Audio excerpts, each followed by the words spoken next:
Bismillahirrahmanirrahim. Assalamualaikum warahmatullahi wabarakatuh. Salam sejahtera bagi kita semua. Yang terhormat kepada Ayahanda Sayyid Habibur Rahman, Magister Pendidikan Islam, selaku Wakil Dekan 4 Fakultas Teknik Universitas Muhammadiyah Palembang.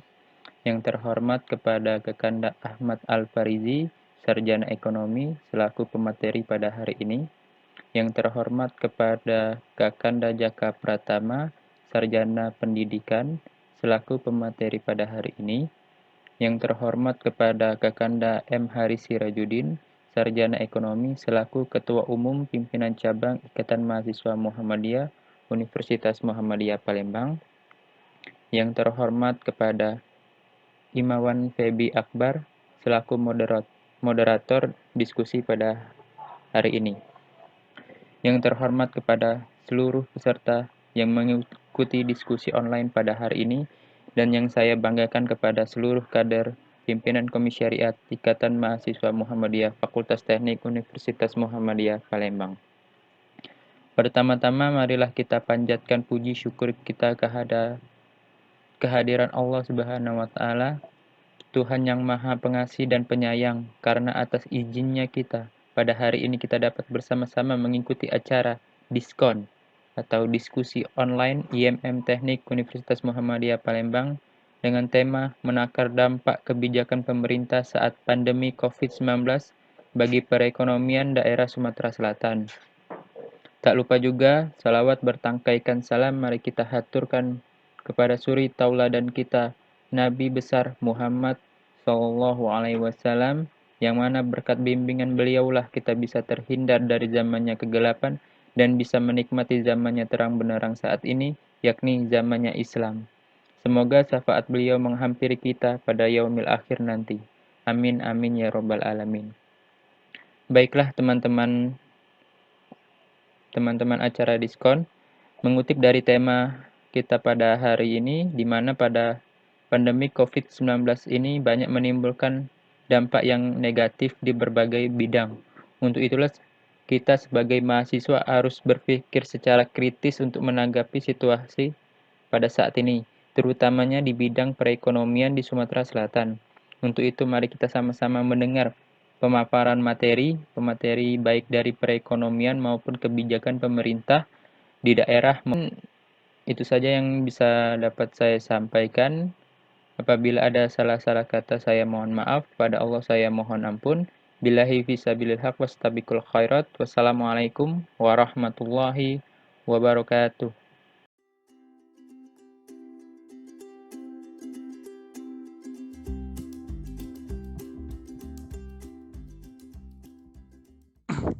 Assalamualaikum warahmatullahi wabarakatuh. Alhamdulillahirabbil alamin. Assalatu asrafil anbiya mursalin wa ala alihi washabihi wasallam. Raditu billahi robba wa bil islam dina wa bi Muhammadin nabiyya wa rasulullah. Rabbi radi sadri wa yassir li amri wa uqdatan min lisani yafqahu qawli. Pertama-tama kita panjatkan puji syukur pada Allah Subhanahu wa taala yang dimana pada sore hari ini masih diberikan nikmat sehat dan nikmat waktu sehingga bisa berkumpul dalam agenda diskon ya. Diskusi online IMM Fakultas Teknik. Salam beri salam kita aturkan pada junjungan kita Nabi besar Muhammad Sallallahu Alaihi Wasallam, dan tak lupa juga kita aturkan pada keluarganya, para sahabat yang setia menemaninya, dan kita para pengikutnya supaya bisa istiqomah di jalannya yang zaman. Baik, Imawan dan Imawati sekalian, senang sekali bisa berada dalam acara ini, berkumpul pada para generasi-generasi penerus ya, generasi-generasi perubahan, agent of change, yang dimana dari kegiatan diskusi ini kita kita harapkan bisa mendapatkan titik temu atau solusi bagaimana untuk mengatasi krisis terkhusus di Sumatera Selatan. Perkenalan singkat saya, kalau untuk angkatan mungkin sudah jauh ya, mungkin sudah angkatan kolonial. Kalau kalian, saya kan masih milenial kan, kalau saya angkatan kolonial ini.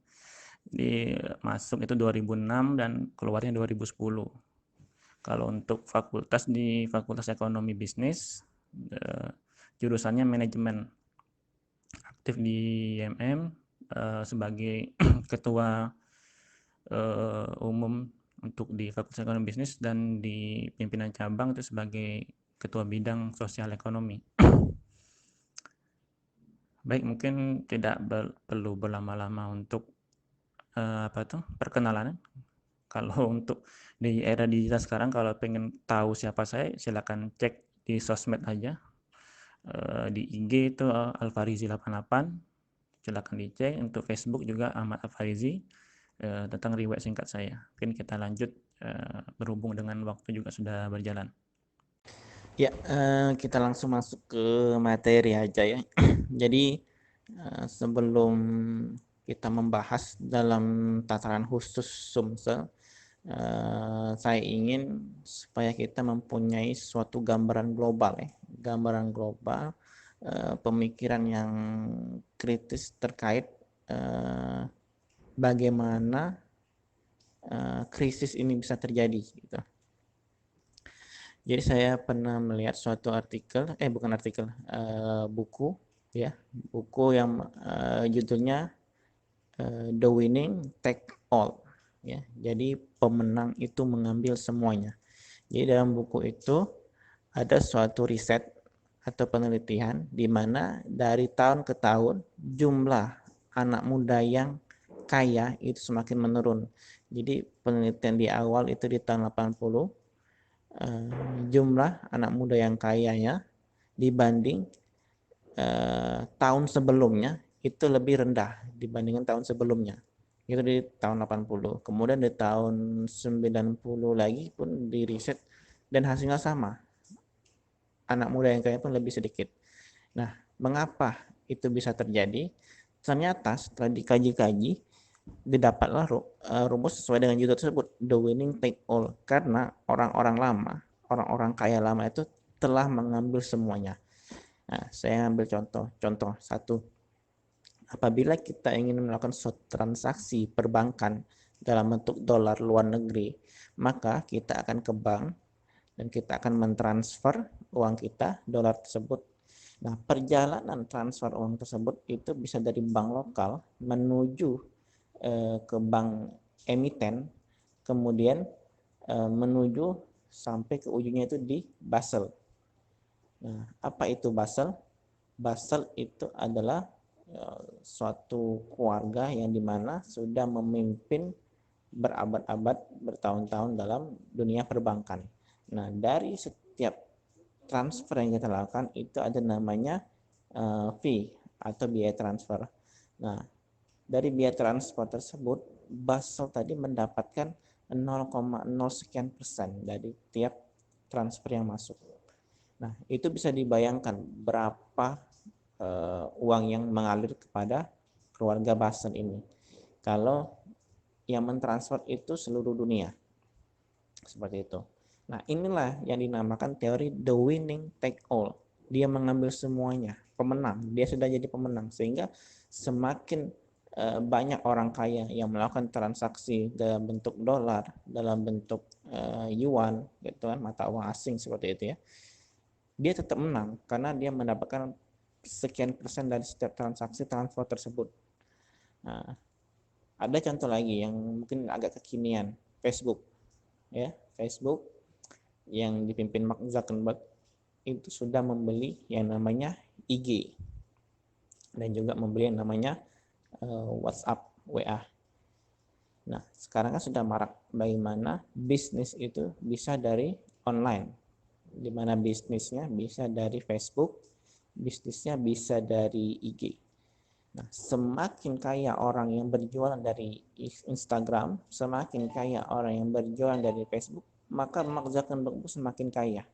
Karena apa? Karena setiap traffic yang masuk ke dalam websitenya Facebook itu dia mendapatkan 0,0 sekian persen lah dari setiap transaksinya. Dari mana uangnya? Ya dari kuota yang kita gunakan. Memangnya setiap kuota yang kita gunakan itu habis disedot oleh provider? Tidak, provider pun membayar setiap kunjungan pengguna internet ke dalam platform Facebook maupun platform IG. Ya, jadi untuk masuk ke platform Facebook, IG atau WA, maka provider ini ialah provider Telkomsel, Indosat, XL, itu membayar sekian persen, diambil dari jumlah kuota kita, seperti itu. Jadi itu mengapa kuota kita bisa habis dan mengapa internet tetap harus membayar, karena setiap kita melakukan traffic ke web tersebut, maka itu ada sekian persen yang masuk. Nah, inilah yang disebut the winning takes all. Oke, kita tidak akan membahas atau membedah buku tersebut. Itu mungkin pemikiran secara global yang harus kita pahami. Nah, kita akan mengprojek ke Indonesia. Di Indonesia adakah the winning takes all? Oh, itu sudah banyak. Sudah dimulai dari berdirinya negara yang namanya Indonesia. Kita lihat yang namanya energi. Kalau kita ketahui bahwa milenial itu berpikir secara kreatif, bagaimana dia ingin adanya energi yang terbarukan.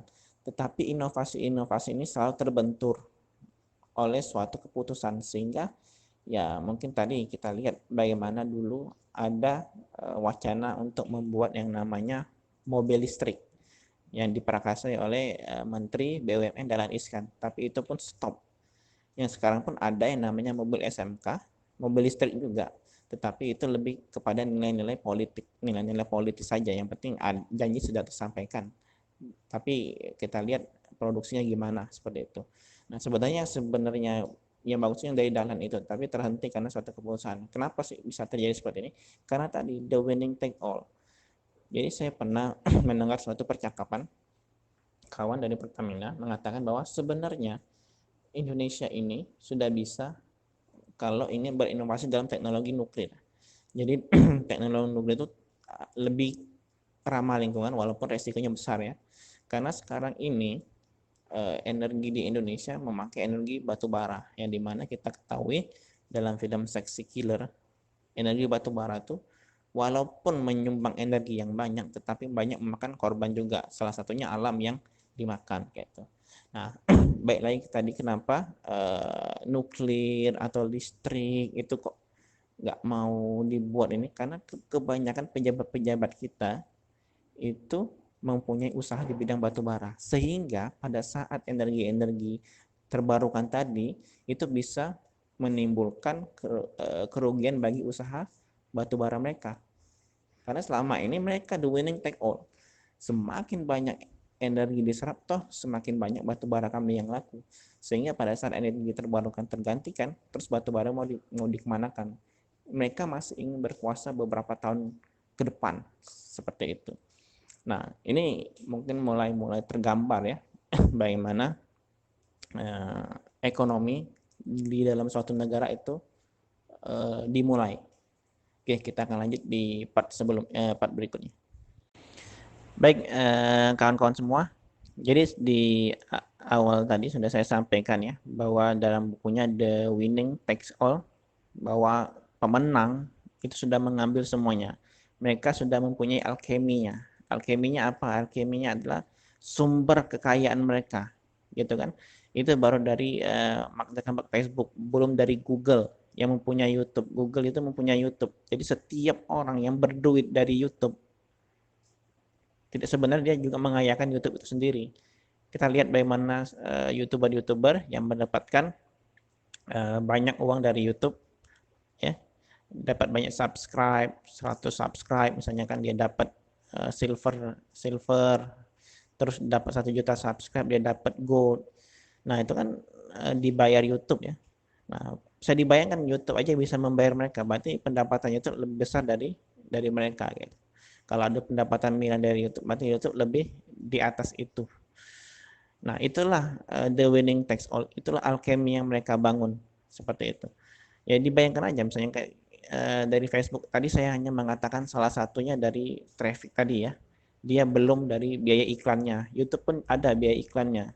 Google pun ada biaya iklannya, dan sumber biaya iklan itu lebih besar daripada sumber traffic tadi. Begitupun tadi saya bilang tentang Basel. Dalam 1 menit ada berapa orang yang transfer. Belum dalam 1 jam ada berapa orang yang transfer. Belum dalam seharian ada berapa orang yang transfer. Nah, bisa dibayangkan gitu kan. Dunia ini memberikan keuntungan kepada mereka. Kita anggap saja seperti ini, contoh mesin ATM. Kita lihat bank-bank itu mempunyai mesin ATM di setiap banknya maupun di mall. Mesin ATM itu sewa dan juga pembayarannya besar. Terus dari mana bank bisa mendapatkan uangnya? Nah, setiap orang yang melakukan transfer dari ATM itu dikenakan cas 6.500 ya. Dikenakan cas 6.500. Hitung aja dari jam 8 kan ATM itu ada yang 24 jam ya. Dari jam 8 sampai jam itu berapa orang yang sudah melakukan transaksi transfer dan berapa orang yang memberikan 6.500-nya ke bank tersebut. Itu baru satu ATM. Bagaimana kalau dalam Indonesia ini ukurannya beratus-ratus ATM atau beribu-ribu ATM. Jadi begitu faktor kalinya. Itulah alkeminya, itulah the winning take all. Nah, terus bagaimana benang merahnya dengan COVID-19 ini? Nah, sini akan kita lihat. Jadi dalam bukunya buku Why Nation Fail, ya, buku Mengapa Negara Itu Gagal, Asal Mula Kekayaan, Kemakmuran, dan Kemiskinan, itu bisa dicari di Gramedia. Itu dikatakan bahwa negara itu bisa gagal dan negara itu bisa makmur. Kenapa bisa seperti itu? Ternyata letaknya bukan dari segi sumber daya alamnya yang banyak, dan satu lagi negara itu sumber daya alam sedikit, bukan juga dengan dari sisi SDM-nya, tapi setelah ditelaah dan diriset dari sisi institusi pemerintahnya sendiri. Jadi pemerintahan yang korup, pemerintahan yang tidak becus dalam menjalankan ekonomi negaranya, itu akibat dari negara itu gagal. Gitu. Nah, kita lihat bahwa tadi kita khususkan kepada Indonesia, bagaimana pemenang-pemenang ini ingin mempertahankan panggungnya seperti itu. Tetapi ada suatu kejadian sangat menarik, yaitu terjadinya COVID-19 ini sehingga membuat buyar semua itu, ya kan? Sehingga membuat sesuatu hal yang tadinya normal, suatu panggung yang sudah mereka buat, suatu kerajaan bisnis sudah mereka buat, tiba-tiba hancur lebur dengan adanya COVID ini. Kita tidak tahu apakah COVID ini by system atau by accident, ya. COVID ini sengaja dibuat atau memang kejadian alam seperti itu. Tetapi setidaknya di sini kita melihat bagaimana tataran ekonomi akan berubah menjadi yang namanya dalam bukunya Yusof itu the new normal, suatu perilaku yang baru. Jadi panggung yang sudah mereka buat, ya, tataran sudah mereka buat, itu akan berubah semua. Kita akan lihat nanti selama tahun 2020 ini akan banyak sekali the new normal, akan banyak sekali perilaku-perilaku yang baru. Dan ini kita tidak bisa diprediksikan bagaimana skenario-nya, ya kan? Bagaimana skenario plan ekonomi, menjalankan ekonomi di saat pandemi seperti ini. Yang mengetahui bagaimana adalah mereka-mereka di balik layar, ya, the shadow economy, bagaimana mereka yang mengatur semua itu. Walau alam saya tidak berbicara tentang konspirasi karena lebih baik berbicara tentang data-data dan fakta-fakta. Tetapi dengan adanya COVID ini semua itu blank. Jadi seperti saya membaca suatu artikel, suatu pemimpin yang baik adalah pemimpin yang bisa menghancurkan sistem bisnis yang lama dan mengubah sistem bisnis yang baru tanpa mempengaruhi keuntungan perusahaannya. Seperti itu, ya. Pemimpin bisnis yang hebat adalah pemimpin bisnis yang bisa menghancurkan sistem yang lama dan mengubah menjadi sistem yang baru tanpa merugikan perusahaannya, gitu kan.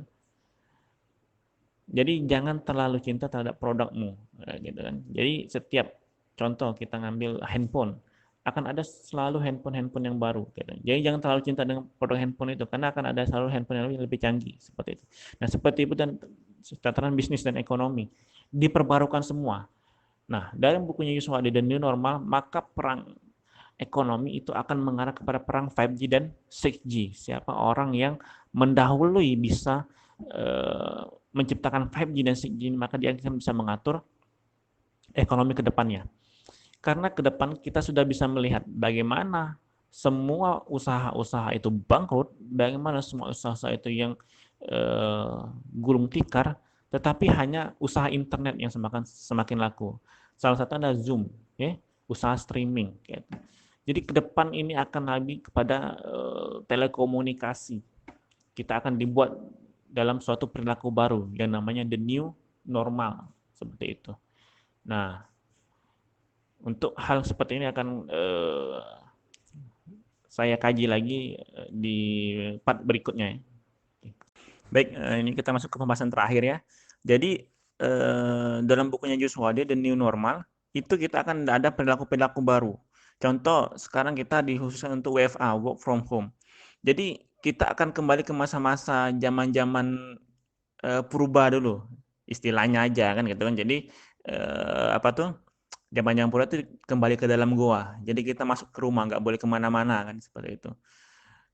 Jadi sesuatu kegiatan kita akan ada berada di rumah. Yang tadinya jarang masak, itu harus masak seperti itu. Yang tadinya jarang nonton, tiba-tiba hobi nonton. Nah itu jadi menjadi suatu perilaku yang baru. Dan survei juga pernah dicek ya, apabila COVID ini berakhir, apa sih yang akan dilakukan oleh para penduduk nih? Ternyata persentase yang paling banyak adalah jalan-jalan gitu kan, karena memang membuat stres seperti itu. Nah, jalan-jalan pun ke depannya kalau COVID masih seperti ini, walaupun pandemi sudah selesai dan sudah dibiarkan kembali boleh keluar, pasti tidak seperti yang dulu misalnya liburannya bareng-bareng, mungkin akan sendiri-sendiri kan seperti itu. Nah, ini berdampak kepada bisnis-bisnis travel. Jadi bisnis-bisnis yang berbasis entertain sekarang sudah banyak mati karena kebanyakan orang-orang berada di dalam rumah. Contohnya hotel, traveling, bahkan artis-artis sudah banyak kehilangan job. WO ya, wedding organizer, kayak itu. Konser-konser pun tidak boleh lagi karena kerumunan-kerumunan. Nah, jadi bisnis entertain itu sudah hampir ambruk gitu. Nah, yang malah sekarang yang kebanyakan naik adalah bisnis yang berbasis internet tadi. Ya, seperti Netflix, seperti itu ada Zoom. TikTok itu rupanya banyak juga yang penggunanya seperti itu. Ada juga kalau dari segi makanan, makan makanan yang siap saji, frozen, makan makanan yang kebutuhan pokok, sembako, buah-buahan juga naik seperti itu. Nah, ini berdampak juga di Sumatera Selatan. Kalau kita lihat di Sumatera Selatan, kebanyakan pasar-pasar kan tidak seramai dulu ya, lebih sepi. Apalagi kalau saya lihat di Lemabang itu dijaga jarak, bahkan orang-orang langganan-langganan itu bingung kayak itu. Nah, dan juga banyak toko-toko yang tutup, misalnya toko-toko mie ayam yang dalam tanda kutip yang kecil ya. Nah, kalau kita perhatikan misalnya penjual-penjual ayam, penjual-penjual daging, kebanyakan pelanggan-pelanggan itu dari penjual-penjual itu. Kalau penjual mie ayam, dia kan sekali beli 2 kilo, 10 kilo, seperti itu. Tetapi kalau mie ayam itu tutup, sehingga permintaan kembali sedikit. Sehingga wajar harga ayam turun. Seperti pun dengan cabai, gitu kan. Yang biasa cabai ini siapa? Yang buat sambal, ayam geprek misalnya. Tapi kalau ayam gepreknya tutup, nggak ada lagi permintaan. Nah, ini sangat-sangat mengkhawatirkan gitu ya. Nah, maka dari itu kita sebagai mahasiswa, sebagai agen of change harus berpikir secara kreatif bagaimana perilaku-perilaku baru ini bisa dijadikan peluang. Nah, kalau kita berkaca, ada dua mazhab dalam ekonomi. Ada mazhab yang pertama kapitalis, yang kedua sosialis. Yang dimana mazhab kapitalis itu dicetuskan oleh Adam Smith dengan bukunya World Nation ya. Dan yang sosialis itu dari Karl Marx yang dengan bukunya Das Kapital. Nah, kalau kita lihat kedua mazhab ekonomi ini ada kekurangan dan ada kelebihan. Walaupun secara diri kapitalis itu memakmurkan, tapi itu hanya memberikan jatah kue untuk golongan tertentu, sehingga kue yang dibagikan untuk rakyat itu sangat-sangat kecil. Nah, begitupun dengan sosialis yang memandang bahwa dari rakyat dan untuk rakyat, tapi terkadang terdengar PHP seperti itu. Hanya untuk ujung-ujungnya memakmurkan suatu negara tanpa mempedulikan rakyatnya. Ya, kalau kita lihat fenomena sekarang, misalnya di Indonesia meminta untuk hutang kepada IMF. Yang dimana hutang itu kalau saya lebih kepada hutang-hutang konsumtif, bukan hutang-hutang yang produktif. Hutang konsumtif dalam artian bansos, bantuan sosial akan dikucurkan seperti itu kan. Kan bantuan sosial kan adalah suatu hal yang konsumtif, yang bagaimana utang itu bisa terbayar kalau uangnya untuk dikasihkan ke orang. Beda kalau kita utang untuk membangun suatu infrastruktur sehingga uang itu bisa dikembalikan. Ya, gitu kan. Kita hutang untuk diputar lagi sehingga ada keuntungan yang bisa dibayarkan untuk mengembalikan hutang. Tetapi kalau hutangnya untuk konsumsi kita akan membingungkan kayak seperti itu. Walaupun memang benar ya, sekarang ini kebanyakan diperlukan untuk warga-warga yang kurang mampu. Tapi itu dijadikan politis juga. Contoh banyak orang-orang yang ingin pencitraan dirinya, pejabat-pejabat kita untuk membagi-bagikan bansos tersebut. Spanduk-spanduk besarlah wajah fotonya dibandingkan pesan-pesan yang tersampaikan.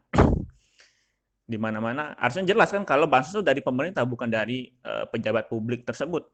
Nah, ini dijadikan politis juga kadang-kadang sini. Walaupun memang sebenarnya memang diperlukan, tapi jangan sampai itu jadikan kendaraan-kendaraan politis juga.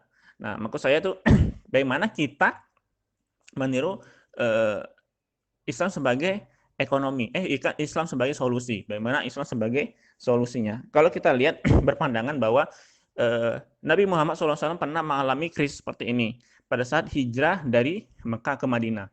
Kalau kita lihat hijrah Mekah ke Madinah itu dengan 40 sahabat, semuanya meninggalkan seluruh kekayaan mereka di Mekah. Abdurrahman bin Auf itu orang terkaya di Mekah, tapi dia tinggalkan seluruh kekayaannya.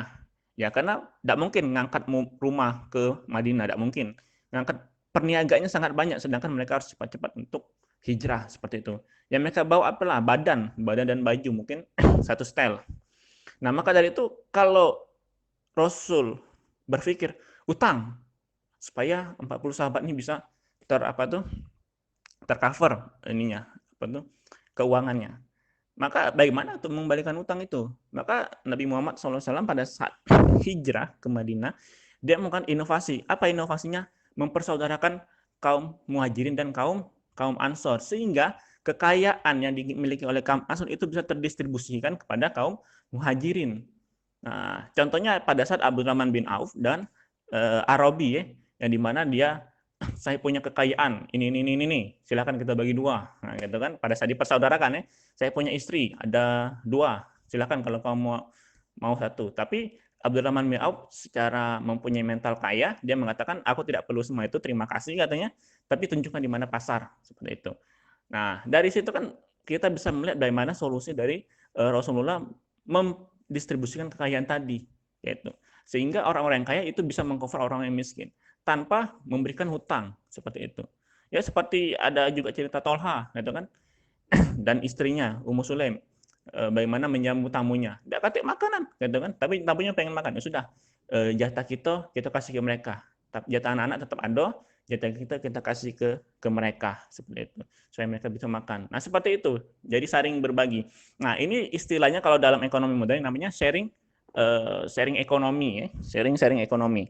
Jadi kalau kita lihat sharing ekonomi mungkin bisa menjadi solusi bagaimana mengatasi krisis pada saat ini. Saya memberikan contoh.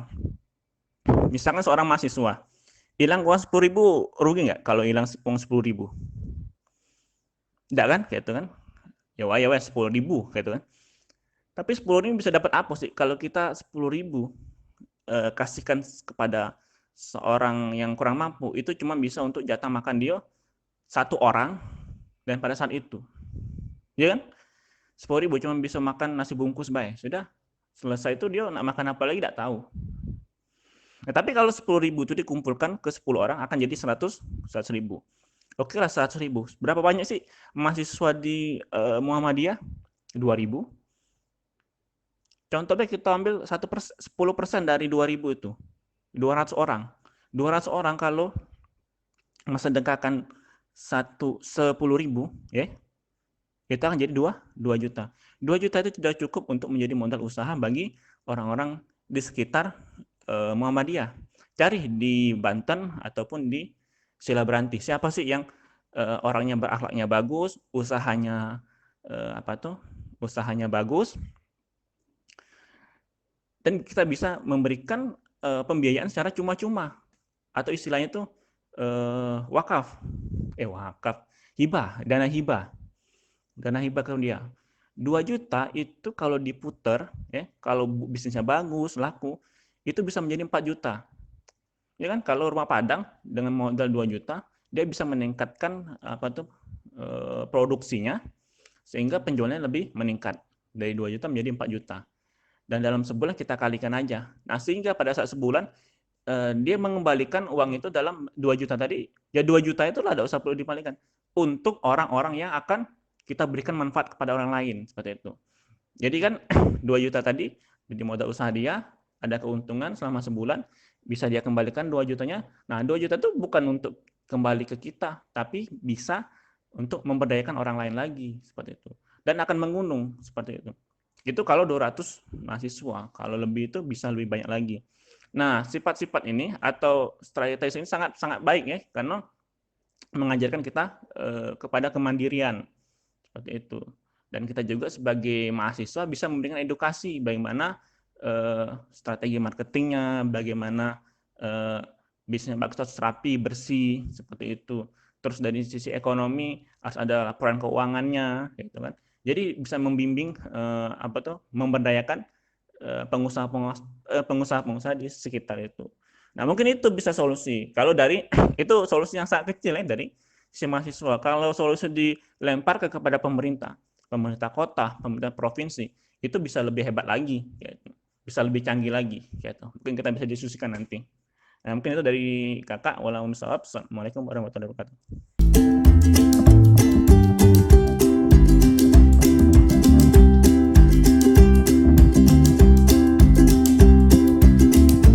Assalamualaikum warahmatullahi wabarakatuh.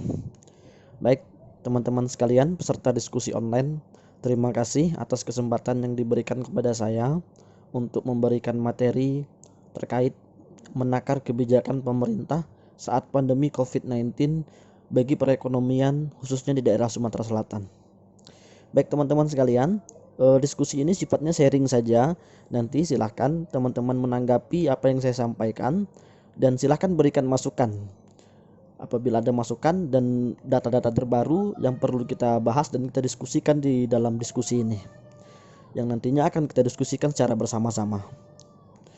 Baik teman-teman sekalian, COVID-19 atau yang dikenal dengan virus corona itu melanda dunia sejak akhir 2019 yang lalu.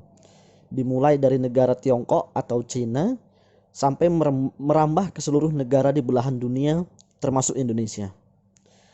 Dalam 3 bulan terakhir, kasus COVID-19 ini di Indonesia terus mengalami peningkatan. Dari hari ke hari, kasus positif COVID-19 maupun kasus meninggal dari korban tersebut terus bertambah. Peningkatan kasus ini berimbas terhadap keberlangsungan ekonomi yang semakin melemah di Indonesia, termasuk juga di provinsi kita, Provinsi Sumatera Selatan. Dampak ekonomi ini dirasakan oleh seluruh lapisan masyarakat, mulai dari lapisan atas, menengah, maupun bawah, dari pengusaha, pedagang, petani, hingga karyawan. Baik teman-teman semua, data yang dihimpun saat ini sendiri di Provinsi Sumatera Selatan itu sudah ada 8 hotel yang tutup atau berhenti beroperasi untuk sementara. Di antaranya ada Hotel Arya Duta, Hotel Santika Bandara, kemudian ada hotel juga hotel yang buka tutup seperti Hotel Harper, Hotel Aston, dan beberapa hotel lainnya yang berdomisili di Kota Palembang maupun daerah-daerah lainnya di Provinsi Sumatera Selatan. Dengan tutupnya hotel ini tentu keberlangsungan perekonomian di Sumatera Selatan agak terganggu, karena mengingat beberapa daerah Sumatera Selatan mengandalkan jasa pemasukan dari jasa perhotelan maupun rumah makan. Baik teman-teman sekalian, selain itu dampak ekonomi yang dirasakan di Provinsi Sumatera Selatan juga dialami oleh berbagai kalangan, termasuk para petani yang sulit sekali untuk menjual hasil taninya semenjak pandemi COVID-19 ini melanda, khususnya untuk para petani karet. Bahkan sejak bulan Maret yang lalu, ekspor karet dari Sumatera Selatan menurun ke berbagai negara tujuan ekspor seperti Cina, Vietnam, Thailand, itu mengalami penurunan. Sehingga para pengusaha karet itu menyetop pembelian karet terhadap petani karet. Sehingga para petani karet kesulitan untuk menjual hasil taninya, kalaupun dijual dengan harga yang cukup murah. Itu sekitar 1 kilogram karet dihargai dengan harga Rp3.000. Baik teman-teman sekalian, selain petani di Sumatera Selatan saat ini, semenjak kasus COVID-19 ini, data hingga akhir April sampai awal Mei, itu sudah ada 602 karyawan yang di PHK secara permanen dan 7.020 karyawan dirumahkan sementara. Dari 602 karyawan yang di PHK secara permanen dan 7.020 karyawan yang dirumahkan sementara, itu ada 400 perusahaan di Sumatera Selatan yang berhenti beroperasi untuk sementara. Bayangkan 400 perusahaan sudah berhenti beroperasi karena dampak yang ditimbulkan dari penyebaran COVID-19. Baik teman-teman sekalian, dampak ini juga dirasakan oleh berbagai kalangan yang lainnya. Selain petani, karyawan, pengusaha, juga dirasakan oleh para pedagang di pasar yang menurun pendapatannya, omsetnya menurun. Jangankan untuk untung, balik modal saja susah untuk sekarang. Kemudian dirasakan juga oleh para tukang ojek, tukang becak, tukang ojek online, taksi online, yang mereka untuk mendapatkan orderan satu saja susah. Inilah dampak dari penyebaran COVID-19 yang akhirnya menurunkan daya beli masyarakat dan berimbas kepada keberlangsungan ekonomi di negara kita, khususnya di Provinsi Sumatera Selatan. Baik teman-teman sekalian, di Kota Palembang sendiri, menurut data Dinas Sosial Kota Palembang yang dihimpun hingga awal Mei 2020 ini, terdapat hingga 32.967 orang miskin baru, teman-teman sekalian. Orang miskin baru ya. Sementara sebelumnya data orang miskin di Kota Palembang itu sebesar 115.737 data sebelumnya, dan bertambah 32.967 orang. Teman-teman, ini hanya di Kota Palembang. Untuk di Sumatera Selatan belum tahu data pastinya, saya belum mendapatkan data pastinya, akan tetapi di seluruh kabupaten kota di Sumatera Selatan itu telah melaporkan data kenaikan orang miskin baru yang cukup signifikan, bahkan hingga 5-10%. Artinya penyebaran orang miskin baru di Provinsi Sumatera Selatan itu merata di setiap kabupaten kotanya. Angkanya mencapai 5-10%. Data pastinya saya belum mendapatkan, akan tetapi saya baru mendapatkan data dari Kota Palembang, itu saja sebanyak 32.967 orang miskin baru di semua lini kehidupan. Ternyata teman-teman semua, data ini belum lagi kalau seandainya Provinsi Sumatera Selatan itu menerapkan PSBB atau pembatasan sosial berskala besar. Sebagai informasi, bahwa di Sumatera Selatan saat ini sudah ada 2 daerah yang telah mengajukan permohonan PSBB kepada Kementerian Kesehatan. 2 daerah itu adalah yang pertama Kota Palembang dan yang kedua Kota Prabu Mulih. Teman-teman semua, jika PSBB ini akan berlangsung nantinya disetujui oleh Kementerian Kesehatan dan diterapkan di 2 kota ini, kita perlu ketahui ada 9 layanan utama yang tetap berjalan seperti biasa. Yang pertama supermarket, yang kedua pasar, toko, tempat penjualan obat-obatan dan peralatan medis, yang ketiga bahan pokok, keempat kebutuhan pangan, kelima barang penting, keenam BBM, gas dan energi, yang ketujuh pelayanan kesehatan dan kegiatan olahraga, yang kedelapan transportasi umum, dan yang kesembilan berpedoman kepada pembatasan kerumunan dan protokol yang berlaku. Artinya jika PSBB berlangsung, ada 9 layanan item ini yang tetap buka seperti biasa. Selain 9 item ini tidak boleh dibuka.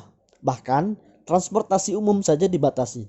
Angkutan kota itu hanya boleh mengambil penumpang 5 orang maksimal, tidak boleh lebih dari 5 orang. Tukang ojek online, tukang ojek biasa tidak boleh mengantarkan penumpang, hanya boleh mengantar barang atau membeli makanan secara online. Nah teman-teman semua, sebelum PSBB diterapkan saja, dampak ekonomi yang dirasakan di provinsi kita, Sumatera Selatan, itu sungguh luar biasa. Dampaknya, penambahan orang miskin baru yang sangat drastis penambahannya. Belum lagi jika PSBB ini akan diberlakukan. kemungkinan besar berkali-kali lipat dampaknya terhadap keberlangsungan ekonomi di Sumatera Selatan. Bahkan menurut pakar kesehatan menjelaskan bahwa PSBB ini berlangsung paling cepat itu 2 bulan. Karena PSBB ini bisa dihentikan ketika penyebaran COVID-19 di daerah tersebut itu menurun. Nah, menurut pakar kesehatan, paling cepat kasus COVID-19 di Sumatera Selatan ini akan menurun 2 bulan. Bisa lebih, bisa 3 bulan, 4 bulan atau ke depannya. Artinya keberlangsungan PSBB ini tidak terikat oleh waktu. Bisa jadi 2 bulan, 3 bulan, 4 bulan. Bisa kita bayangkan begitu besarnya dampak ekonomi yang akan terjadi nantinya ketika PSBB ini benar-benar dilangsungkan, baik di Kota Palembang, di Kota Prabu Muli atau Provinsi Sumatera Selatan pada umumnya. Nah, teman-teman semua, teman-teman sekalian, lalu kita akan membahas terkait kebijakan pemerintah. Apa saja kebijakan pemerintah yang sudah dilakukan dalam rangka penanganan COVID-19 ini, khususnya untuk mengatasi dampak ekonomi yang dirasakan oleh masyarakat. Kita ketahui bahwa seluruh masyarakat mengalami dampak ekonomi ini. Tidak terkecuali mungkin kita yang sedang menyelenggarakan diskusi online ini pun merasakan dampak ekonomi tersebut, atau bisa jadi orang-orang tua kita yang merasakan dampak ekonomi yang diakibatkan dari penyebaran COVID-19 ini. Teman-teman sekalian, satu sisi kita harus mengapresiasi pemerintah. Saya yakin pemerintah telah melakukan kerja keras dalam rangka menekan penyebaran COVID-19, termasuk kebijakan yang diambil dalam rangka menekan ekonomi ya, untuk membantu masyarakat yang terkena dampak ekonomi. Baik itu pemerintah pusat maupun pemerintah daerah. Kita harus apresiasi, teman-teman. Adapun kebijakan pemerintah pusat terkait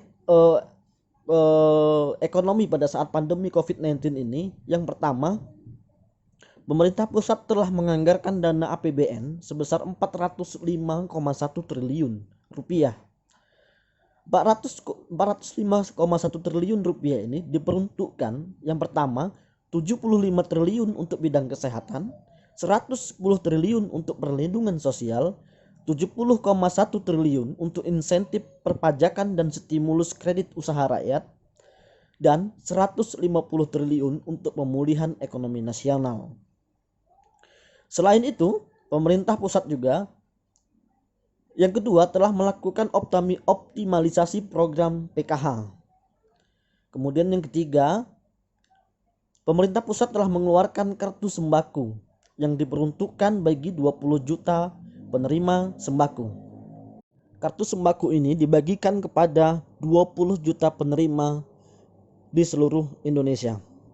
Yang keempat, pemerintah pusat juga mengeluarkan program kartu prakerja, diperuntukkan bagi 5,6 juta orang penerima.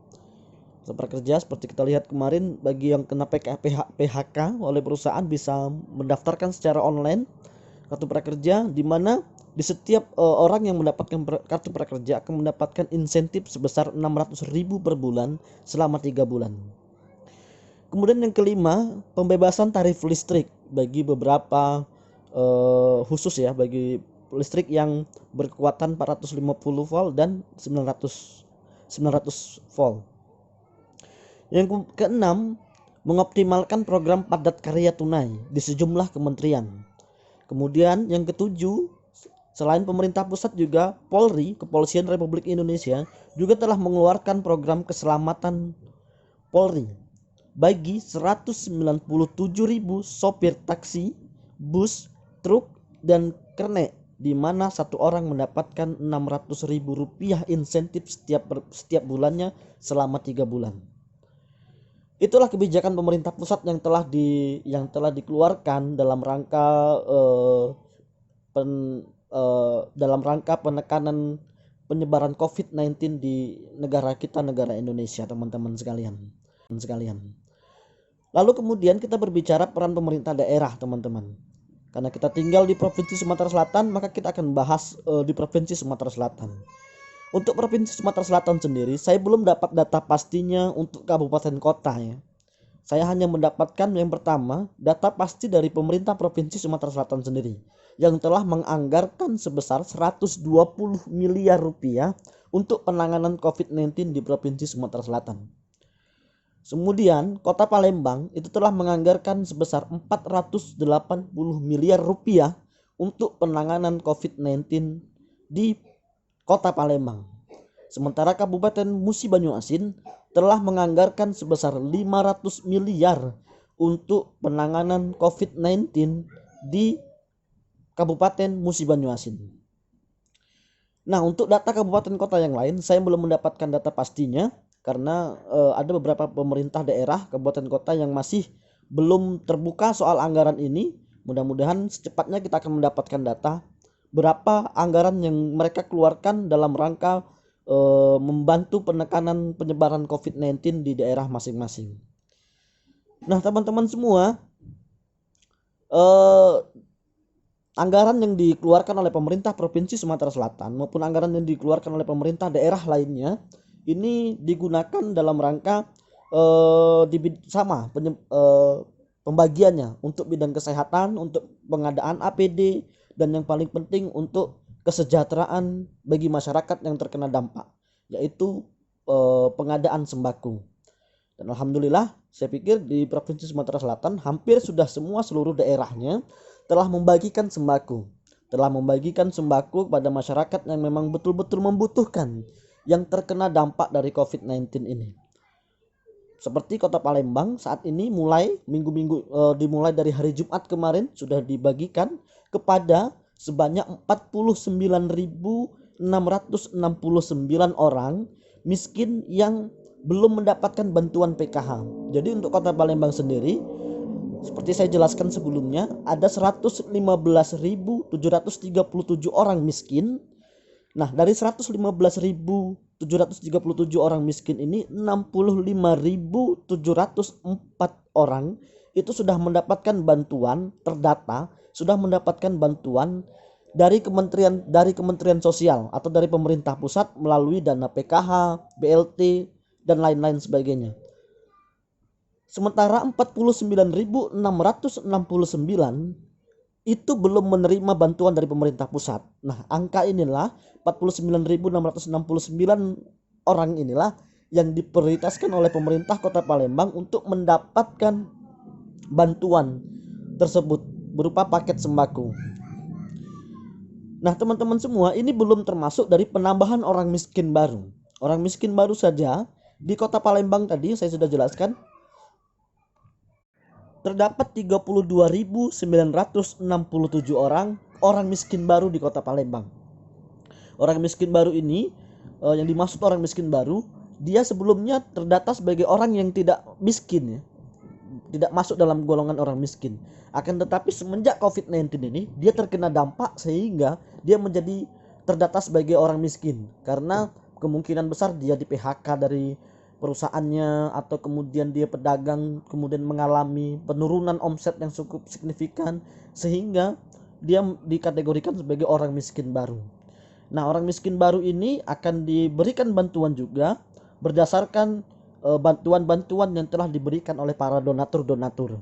Seperti ada beberapa yayasan telah membantu di Kota Palembang 100 ton beras dan sebagainya, termasuk bantuan dari pemerintah pusat. Bantuan pemerintah pusat kan tadi selain PKH, kemudian kartu prakerja, pemerintah pusat juga telah membantu sembako. Nah, di sembako ini sendiri di setiap daerah itu mendapatkan 5.000 paket sembako, termasuk di Kota Palembang ya. 5.000 paket sembako inilah nantinya yang akan dibagikan kepada para orang miskin baru tadi yang belum terdata baik oleh pemerintah pusat maupun pemerintah daerah. Nah, teman-teman semua, itulah kebijakan-kebijakan pemerintah pusat maupun pemerintah daerah yang dapat saya jabarkan di sini terkait penanganan pandemi COVID-19. Dapat saya simpulkan bahwa sebenarnya kerja pemerintah sudah sangat bagus. Kebijakan-kebijakan yang diambil oleh pemerintah, kebijakan-kebijakan yang dikeluarkan oleh pemerintah itu sudah sangat bagus. Namun sangat perlu pengawasan teman-teman semua.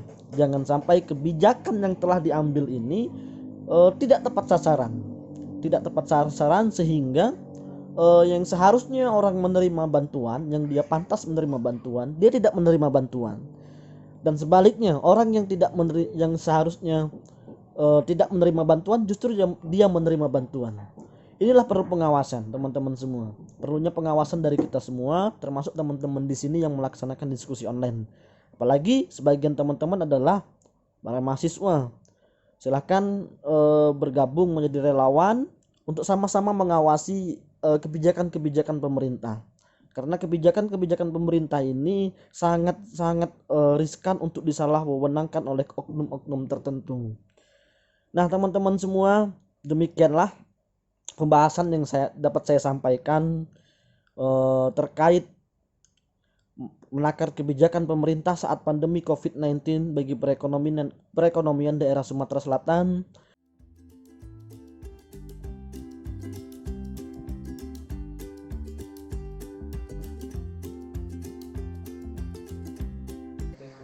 Baik, Waalaikumsalam warahmatullahi wabarakatuh. Pertanyaan dari Enggi Dwi Putra. Jadi terkait pandemi COVID-19 ini sebenarnya berdampak.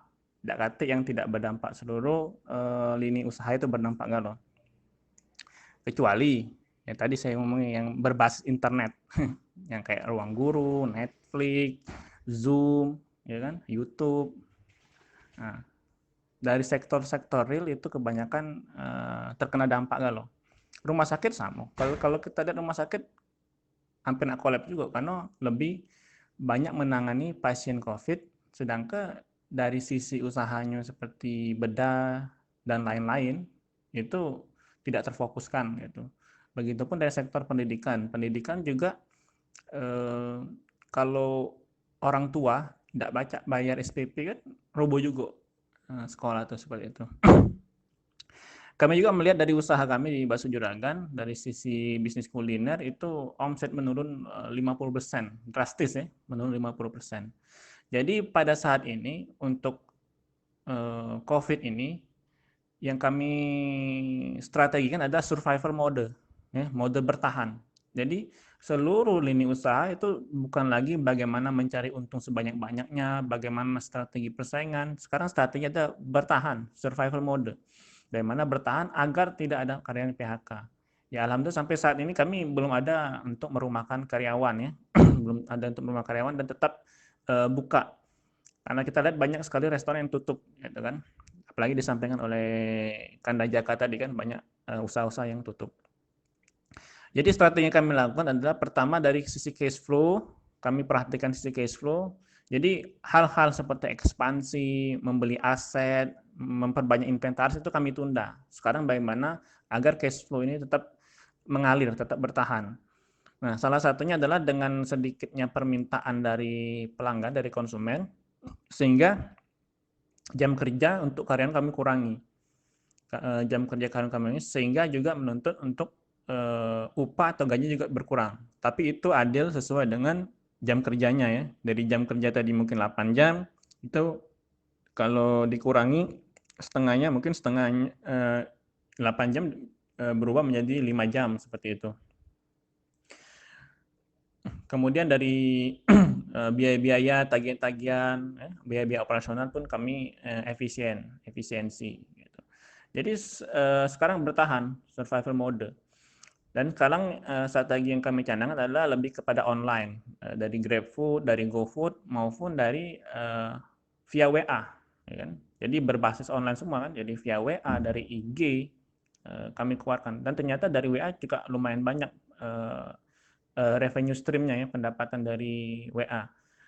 Dan kami juga ada strategi ke depan untuk membuat sistem subscribe, ya subscribe berlangganan. Jadi kalau berlangganan dalam artian kayak kita berlangganan ini ya, internet selama 30 hari gitu kan. Subscribe berlangganan internet selama 30 hari. Pakai tidak pakai tetap harus bayar 300.000 misalnya kan sebulan wifi 300.000.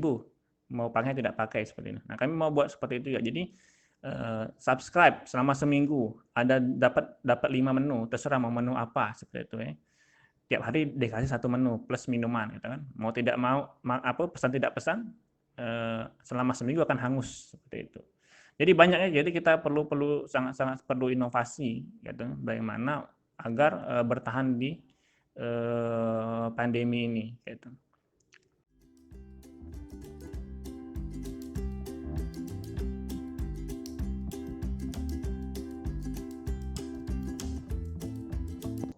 Baik, terima kasih atas pertanyaannya, Saudara Rian Nur Saputra, terkait mengenai kondisi Kota Palembang yang akan menerapkan PSBB, kemudian terkait alokasi dana APBD Kota Palembang yang diusulkan untuk disumbangkan atau digunakan separuhnya kepada penanganan COVID-19. Baik, teman-teman sekalian, saudara Rian sekalian, sudah saya jelaskan di awal tadi pada saat materi, silahkan disimak bahwa memang betul Kota Palembang dengan Kota Prabu Muli, dua daerah ini telah mengajukan permohonan PSBB di Kementerian Kesehatan. Kemungkinan besar jika PSBB ini disetujui, kemungkinan besar dalam waktu minggu depan paling cepat itu sudah dilaksanakan PSBB. Nah, teman-teman semua, sudah saya jelaskan bahwa dampak ekonomi sangat signifikan dirasakan oleh masyarakat Sumatera Selatan, khususnya di Kota Palembang. Karena Kota Palembang sendiri adalah mayoritas masyarakatnya itu adalah mereka yang bergerak di bidang jasa, kemudian para pedagang yang mereka sangat tergantung sekali terhadap daya beli masyarakat. Bagaimana seandainya PSBB ini berlangsung? Sebelum PSBB berlangsung saja dampak ekonominya sangat luar biasa, carut marut. Sudah ada penambahan orang miskin baru di Palembang sebanyak 32.000 orang. Orang miskin baru di Palembang sampai dengan awal Mei ini. Ini sebelum PSBB berlangsung. Apalagi nanti jika PSBB benar-benar berlangsung dan diterapkan di Kota Palembang. Saya prediksi bahwa dampak ekonomi ini, merosotnya nilai ekonomi ini akan berpengaruh jauh lebih besar atau berkali-kali lipat. Apalagi PSBB ini tidak terikat oleh waktu. Bisa jadi 2 bulan, 3 bulan, 4 bulan dan seterusnya. Karena PSBB ini berlangsung selama pandemi COVID-19 ini belum berakhir. Jika penurunan kasus COVID-19 ini belum terlalu signifikan turun, maka PSBB ini akan terus dilangsungkan, diperpanjang terus, seperti yang terjadi di DKI Jakarta sekarang. Itulah maka saya prediksi bahwa dampak ekonominya sangat luar biasa yang bisa dirasakan masyarakat. Kemungkinan akan bermunculan kembali bertambah kembali jumlah orang miskin baru yang ada di Kota Palembang. Dari data sebelumnya 32.000 kemungkinan bisa bertambah hingga 2 kali lipat jika PSBB di Kota Palembang benar-benar diterapkan. Lalu kemudian pertanyaan selanjutnya terkait APBD Kota Palembang. Tercatat APBD Kota Palembang di tahun 2019 benar sekitar 4,2 triliun atau mencapai hampir 5 triliun, teman-teman sekalian. Lalu ada usulan dari teman kita tadi, bagaimana kalau separuhnya digunakan, anggaran ini digunakan untuk penanganan COVID-19 atau sekitar 2 triliun. Teman-teman sekalian, saya sudah jelaskan di awal bahwa pemerintah Kota Palembang telah menganggarkan 480 miliar rupiah untuk penanganan COVID-19. Nah, pada awal mulanya pemerintah Kota Palembang menganggarkan hanya 200 miliar saja. 200 miliar rupiah yang digunakan yang pertama untuk pembelian APD, pengadaan APD yang dibagikan pada rumah sakit dan puskesmas yang tersebar di Kota Palembang. Lalu kemudian karena Kota Palembang telah mengajukan permohonan untuk PSBB kepada Kementerian Kesehatan, maka pemerintah Kota Palembang menambah anggaran sebesar 280 miliar. Sehingga saat ini total anggaran yang ada untuk penanganan COVID-19 khusus di Kota Palembang sendiri itu sebesar 480 miliar. Nah, teman-teman semua, tentunya dengan adanya dana 480 miliar ini, pasti kita anggap bahwa dana tersebut masih kecil ya, terkait mengenai penanganan COVID-19. Tapi yang kita perlu pahami sendiri bahwa anggaran APBD 4,2 triliun rupiah yang ada di Kota Palembang itu peruntukannya sudah ada, pos masing-masing itu sudah ada.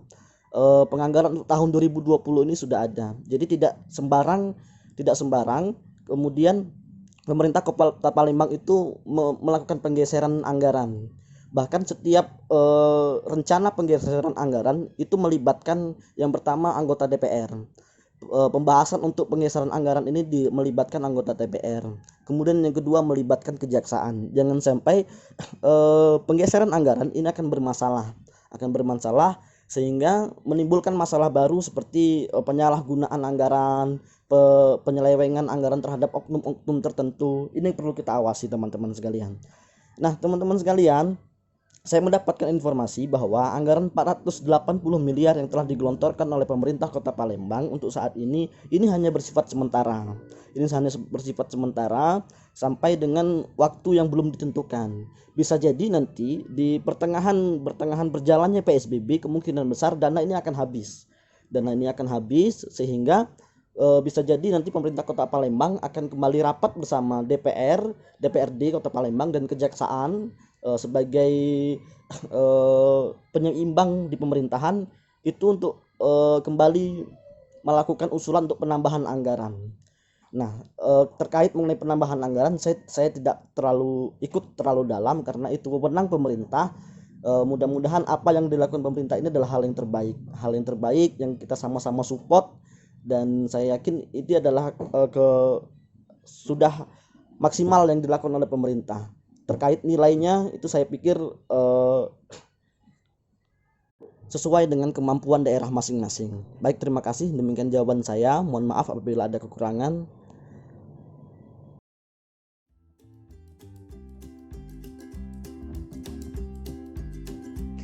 Baik, jadi kita sebagai seorang pemuda, apalagi menggelar predikat mahanya siswa, di atasnya siswa, maka kita harus berpikir secara critical thinking. Jadi berpikirlah bagaimana pandemi krisis ini adalah peluang bagi para pemuda untuk menunjukkan kreativitasnya. Saya melihat ada contoh-contoh yang tadi saya sampaikan ya, bagaimana kemandirian bisa kita dapatkan. Ya kalau kayak di startup yang mempunyai impact sosial, itu ada setahu saya ada dua. Pertama dari Warung Pintar, yang kedua dari Wahyu. Wahyu itu adalah bagaimana dia memberikan edukasi kepada pedagang-pedagang warung Tegal agar warung-warung itu bisa agar warung-warung Tegal itu bisa modern, mempunyai digitalisasi, tempatnya bersih, dan bisa berkesinambungan dengan memberi barang-barang dari Wahyu. Itu bisa lihat di IG-nya ya, Wahyu dan Warung Pintar. Jadi impact sosial yang sangat berdampak. Karena apa? Karena dari UKM inilah kebanyakan memang yang menyerap tenaga kerja dan juga yang memberikan perputaran ekonomi lebih besar dibandingkan corporate.